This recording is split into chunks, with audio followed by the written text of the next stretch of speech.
Je vais vous parler de la préhistoire des réactions nucléaires sur Terre.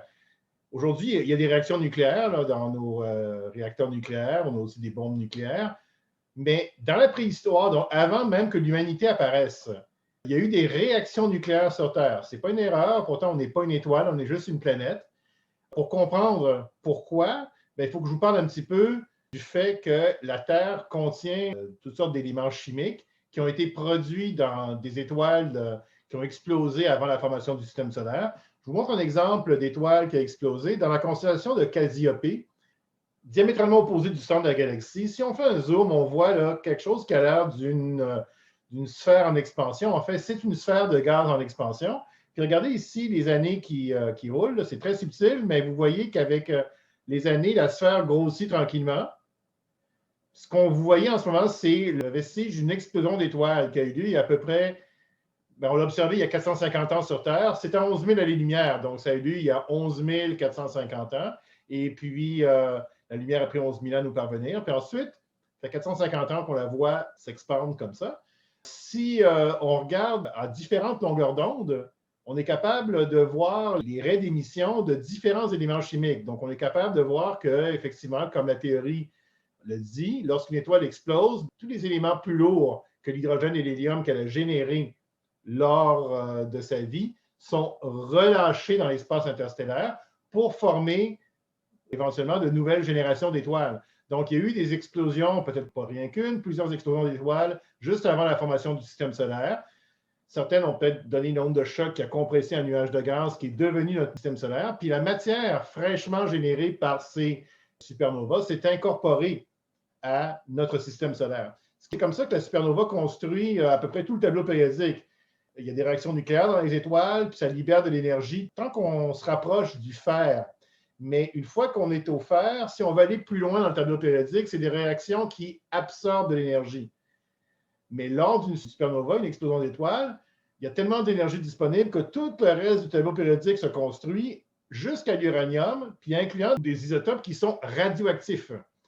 C'est sûr que si vous regardez les abondances dans l'univers comparées au numéro atomique, vous vous rendez compte que jusqu'au fer, c'est beaucoup plus abondant qu'après le fer, on a une baisse d'abondance. Il y a beaucoup moins de ces éléments-là, mais ils existent quand même. Remarquez ainsi, c'est un saut d'un facteur 10 à chaque échelon, donc un facteur 1000, un facteur 1 million. Donc, les éléments après le fer dans le tableau périodique sont au moins 1000 fois ou presque 1 million de fois moins abondants que les autres éléments.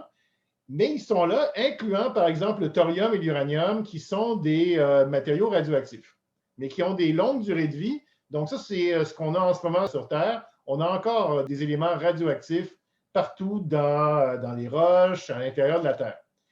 Et justement, on le sait que l'intérieur de la Terre est chaud, très chaud. On le voit par les volcans. On voit aussi, on peut mesurer l'énergie qui sort de la croûte océanique. Ici, je ne sais pas si vous voyez les continents, les Amériques, l'Afrique, l'Europe. Donc, ça, c'est la dorsale au milieu de l'Atlantique, une dorsale dans le Pacifique, une dans l'océan Indien, où il y a plus encore de chaleur interne qui sort. Donc, la Terre est encore chaude à l'intérieur, puis il y a de la chaleur qui sort.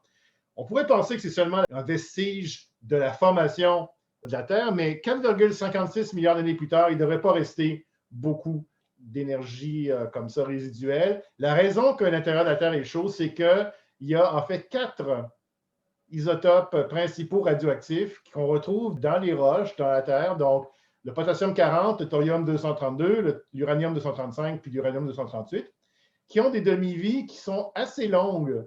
La Terre a 4,5 milliards d'années. Et par exemple, le potassium 40 a une demi-vie de 1,25 milliard d'années. Alors, ça veut dire quoi une demi-vie? C'est que les noyaux radioactifs ont une certaine probabilité de mourir à chaque seconde en raison de la mécanique quantique, tout simplement. Ça se traduit par le fait que si vous attendez une certaine durée, il y en a la moitié qui vont se désintégrer. On appelle ça la demi-vie. Mais si vous attendez un autre temps égal, il n'en restera pas zéro. Il restera la moitié de la moitié parce que les noyaux, à chaque seconde, ils ont une probabilité de mourir constante. Donc, à un moment donné, il y en a des chanceux qui vont vivre vraiment très longtemps. Donc, après une demi-vie, il en reste la moitié. Après 2 demi-vies, il en reste un quart. Après 3 demi-vies, il en reste un huitième, ainsi de suite. Donc, vous voyez, la quantité de potassium, d'uranium a diminué exponentiellement comme ça à l'intérieur de la Terre. Puis ça, c'est la contribution que chaque élément fait à la chaleur interne.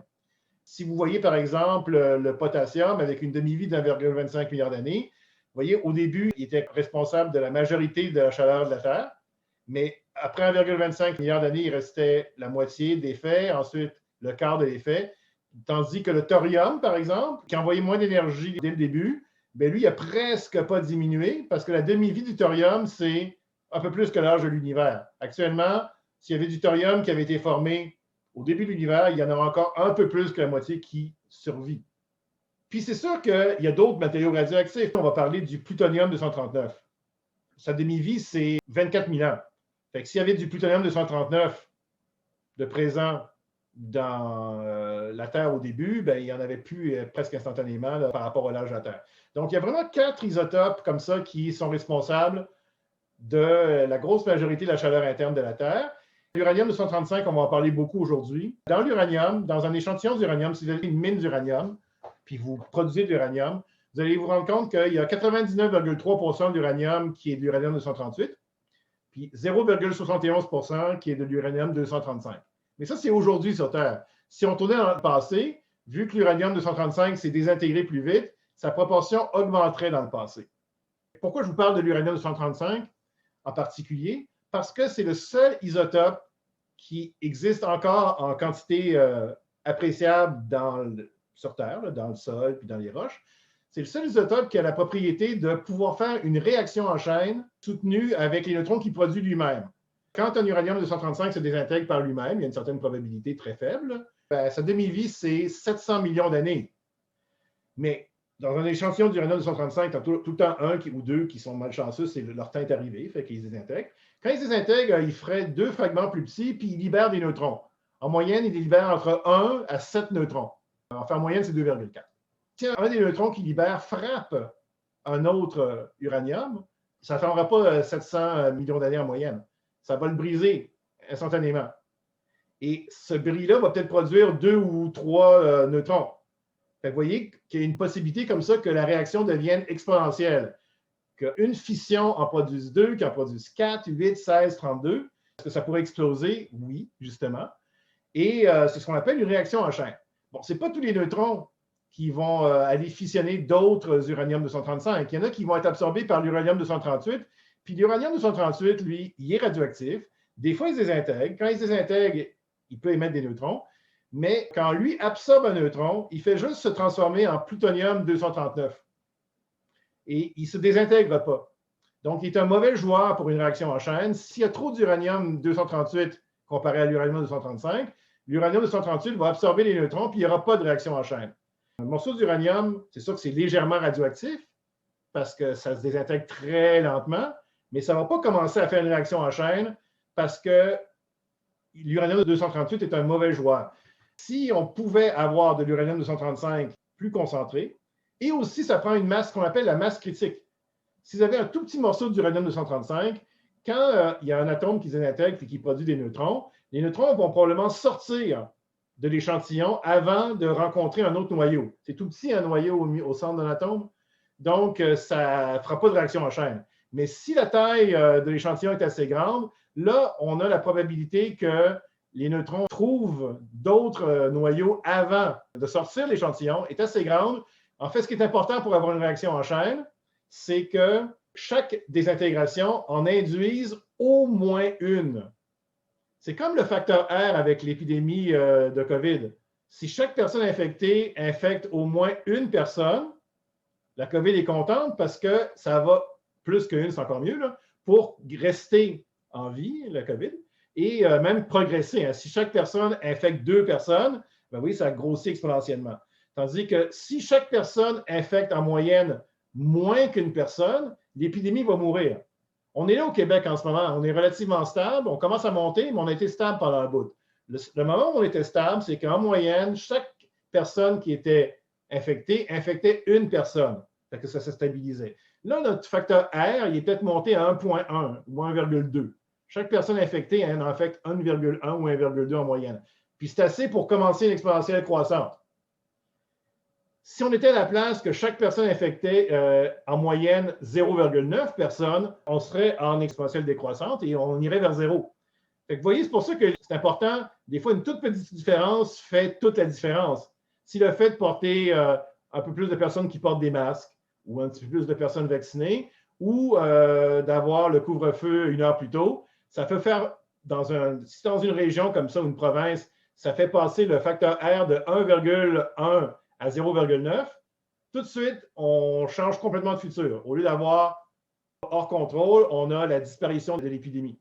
C'est la même chose pour une réaction nucléaire. Si vous dépassez le facteur 1, si chaque désintégration en produit plus qu'une, vous passez dans une phase exponentielle où là, ça devient une réaction en chaîne qui peut libérer beaucoup d'énergie. Alors, c'est ça qu'on essaie de faire dans un réacteur nucléaire ou dans une bombe nucléaire, mais ce qui est surprenant, c'est qu'en 1972, on a découvert au Gabon, dans une mine d'uranium, c'était le début de l'industrie nucléaire, là, les réacteurs nucléaires commençaient à rentrer en opération, donc on avait besoin de beaucoup d'uranium, donc on allait essayer de trouver de l'uranium dans une mine. Puis on sait que dans une mine d'uranium, quand on sort l'uranium, on sait qu'il y a 0,71 % qui va être de l'uranium-235, puis c'est cet uranium-là qui est bon pour faire des réactions nucléaires en chaîne. Puis dans la mine, ils ont eu une surprise. Dans certains secteurs de la mine, quand ils ont analysé la proportion d'uranium-235 qu'il y avait, au lieu de trouver 0,71 %, ils trouvaient 0,6 % ou 0,4 %. Ils se sont dit, bon, ça y est, nos boss vont nous dire qu'on a volé l'uranium-235, puis on leur dit, non, non, regardez, il y en a moins que prévu. C'était pas normal. Jusqu'à que quelqu'un ait l'idée, la seule explication, c'est qu'il y a déjà eu des réactions nucléaires en chaîne dans l'endroit où il y a la mine maintenant. L'uranium-235 a réagi avec lui-même, puis s'est décomposé en d'autres choses. Donc, il y a moins d'uranium-235 que prévu à cause de ça. Maintenant, le problème, c'est qu'en ce moment, l'uranium-235 est tellement dilué, hein, c'est juste 0,7 %, que c'est quasiment impossible d'avoir des réactions nucléaires en chaîne. Dans des conditions absolument idéales qu'on peut reproduire dans un réacteur nucléaire, ça se peut, mais dans la nature, ça ne se peut pas. Tandis que si on remonte dans le temps, on a évalué que les réactions avaient eu lieu il y a 1,7 milliard d'années. Alors, 1,7 milliard d'années, c'est plus que 2 fois la demi-vie de l'uranium-235. Donc, si on recule dans le temps, il y en avait 2, 4, il y avait un petit peu plus que 4 fois, peut-être 5 fois la quantité d'uranium-235 à l'époque. Puis l'uranium-238 était un peu plus abondant aussi, mais vu que sa demi-vie, c'est 4,4 milliards d'années, ça n'avait pas trop changé la quantité d'uranium-238. C'était peut-être juste 20 ou 30 % de plus. Ce qui fait qu'il y a 1,7 milliard d'années, le rapport de l'uranium-235 sur 238, c'était à peu près 4 fois ce que c'est aujourd'hui. Aujourd'hui, c'est 0,7. À l'époque, c'était autour de 3 %. Puis ça donne que s'il y avait en ce moment 3 % d'uranium-235 dans les roches, on pourrait comme ça faire des réacteurs nucléaires juste en empilant de l'uranium ensemble, de manière relativement simple. Ce serait d'ailleurs peut-être pas une bonne idée. Donc, on est chanceux, si on veut, qu'aujourd'hui, l'uranium-235 soit épuisé, mais il y a eu une période, il y a 1,7 milliard d'années, où c'était juste correct pour avoir une réaction en chaîne. En fait, ça prenait des conditions idéales où l'uranium était dissous dans l'eau, puis l'eau servait aussi pour ralentir les neutrons. En fait, c'est important, si on met juste l'uranium ensemble, les neutrons qui sont éjectés vont tellement vite qu'ils ont de la misère à rencontrer d'autres uraniums, parce que les noyaux d'uranium sont très petits. Si on mélange ça dans de l'eau, l'eau ralentit les neutrons une fois qu'ils sont émis. En allant plus lentement, bizarrement, ils ont plus de chances d'aller fissionner d'autres noyaux.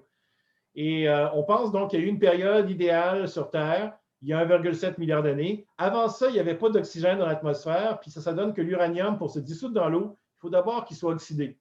Donc, trop tôt, il y avait plus d'uranium, mais ça ne marchait pas. Il y a eu vraiment une petite fenêtre dans l'histoire de la Terre, quand même quelques centaines de millions d'années, où il y avait juste assez d'uranium-235 encore présent et des conditions avec de l'eau, on pouvait le dissoudre pour avoir des réactions nucléaires naturelles. Pour l'instant, on n'a pas découvert d'autres endroits sur Terre où il y a eu des réactions nucléaires naturelles, mais peut-être que si un jour, on découvre une autre poche d'uranium qui a beaucoup moins d'uranium-235 que prévu, ça voudrait dire qu'il y a eu des réactions nucléaires dans le passé. C'est quand même assez fascinant.